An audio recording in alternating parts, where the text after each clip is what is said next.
Good morning to one and all. In 11th standard botany, totally we have 5 units. In the unit 1, diversity of living world, there are 2 chapters. Chapter 1 is living world.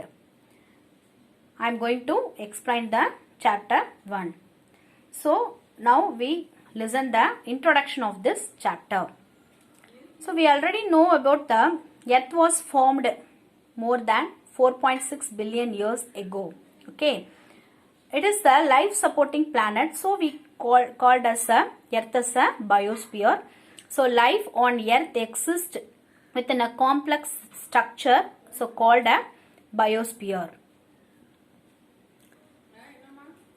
There exist many mysteries and wonders in the living world, and for example the response of the sunflower in the sunlight and twinkling firefly in the dark forest. These are some of the examples of the mysteries and wonders in the living world. And one more example is Venus flytrap and everything. Okay. The next is all are know about. Have you know about the DNA molecule? Okay. So it is essential for the regulation of the life and is made up of carbon, hydrogen, oxygen, nitrogen and phosphorus. And thus non-living and living things exist together to make our planet unique. So our planet is known as a life on earth exists within a complex structure is called as a biosphere. Nowadays in our earth, totally there are 8.7 million species are there. This was estimated by Moran et al. In the year of 2011. Okay. The living world means it includes the microbes, plants, animals and human beings which possess unique and distinct characteristic features in the earth. Okay. So this is the introduction of the living world. The next one is attributes of living organisms. Attributes of living organism means some other characteristic features of the living organisms. So we have to learn first the flow chart. This one is the flow chart of attributes of living organisms, and this is very important question of 2 mark. Okay. So attributes of living organism means these are the some other characteristic features which exist by the living beings. So one is growth and nutrition, movement, metabolism, reproduction, respiration, irritability, excretion. Okay, so totally 8 characteristic features which exist by the living organisms. So this is the characteristic feature of living organism. We have to learn one by one in detail. First one is the growth. So growth is a instinct property of all living organisms. So what do you mean by instinct? Means it is a internal. Okay, so internal characteristic features. So instinct property of all living organism is known as a growth. So growth is increase in number and mass of an organism in a particular period of a time. So in plants, so growth is indefinite. Why means it occurs throughout their life cycle. Okay. In animals, growth is a definite one. So why means in a particular period of time only it increase their number and mass of a cell. Okay. Then growth in non-living object is extinct one. So extinct means external feature. Okay. So external characteristics.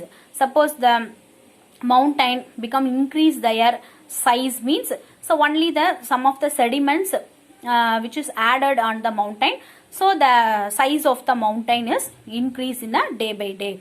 So that is the extincting features of the non-living objects. Okay. But in the living things, it is a instinct property. So instinct property means that is a one cell. So addition of the new protoplasm and added to the cells, and it brings the more number of cells. So unicellular organisms and also multicellular organisms which possess the characteristic feature of the growth. Okay. So unicellular organisms by cell division, and such cell division also leads to the growth of their population. So unicellular organism only one cell, but it becomes into a 2. by the action of the cell division and also increase their population also. So it is a instinct property in the unicellular organism. So growth and reproduction are mutually inclusive events. Why means, so unicellular organism produce a more number of cells, means that is the action of the reproduction, which is done by the cell division. Okay, the name we told as a reproduction. So growth means the increasing the number and mass. So one cell become a 2 means the number also increase and also mass of the cell also increase. So growth and reproduction are mutually inclusive events. Okay. Next one is a cellular structure. So all living organisms are made up of cells, we already know, which may be a prokaryotic or eukaryotic. Suppose the prokaryotic cells are unicellular, means which lack membrane bound nuclei and organelles like mitochondria, endoplasmic reticulum and Golgi bodies and so on. For example, bacteria and blue-green algae, that is cyanobacteria. Living organism as in a form of a eukaryote means it is a definite nucleus and membrane bound organelles are present. We already know about the prokaryotic and eukaryotic. Okay. In eukaryotes, either may be a unicellular or multicellular. Suppose it is a unicellular means, for example, amoeba. It is a multicellular means, for example, Oedogonium. Next characteristic feature is a reproduction. So reproduction is one of the fundamental characteristic features of a living organism. So we already know about all the living organism has the tendency to perpetuate its own species. Okay. Reproduction is namely two types. So one is a asexual and another one is a sexual reproduction. So asexual reproduction means we get the progeny is more or less similar to those of the parents. In a sexual reproduction means it produces the variations. So occurs through the recombination. Okay. So normally we are not resembling in our parent.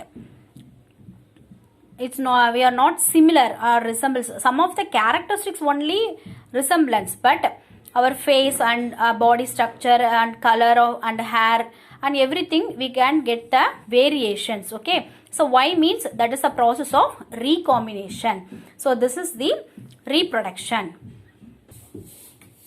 Some of the examples of the asexual reproductions are here. So this is the diagrammatic expression of the asexual reproduction. So one is a conidia formation, production of the conidia in a Aspergillus and also Penicillium. So this is the conidia formation. Is here they give the Penicillium diagram. The next one is a budding. So budding in yeast. Okay. Yeast and also Hydra, both are example for the budding of asexual reproduction. So here is the yeast cell. Okay, so one cell it's bombing give the small constriction here and produces the small bud and produces the newly yeast cell. Okay, the next one is binary fission. So binary fission means bacterium cell, but here is not the bacterium cell. The next one is a fragmentation. So fragmentation means Spirogyra. So Spirogyra is an example for the fragmentation. So this is a Spirogyra. So it detached from lower side or anything in upper side, any one of the side it detached and it produces the two cells. Okay.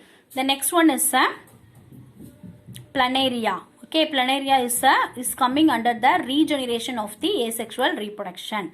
Okay, so planaria here it detached all the body particles. Okay, from here any one side only the detached is produced, but here only all the body particles are detached and each particles and become to produces the whole body of the particular organism. So that is the regeneration. Okay, that is the planaria. Some of the examples. So one is the conidia formation and budding and fragmentation and regeneration. And one more is there, that is the binary fission of the bacteria. We have to study later in the bacterial reproduction, asexual reproduction in binary fission. Okay, we have to study later. The next one is response to stimuli. Then another attribute characteristic is known as a response to stimuli. So what do you mean by stimulus? According to the physical, chemical and biological stimuli, all the living organisms are capable of sensing to their environment, which is known as a response. Okay. Suppose the animal cell, sense their surroundings means by the sense organs. Means that name is known as a consciousness.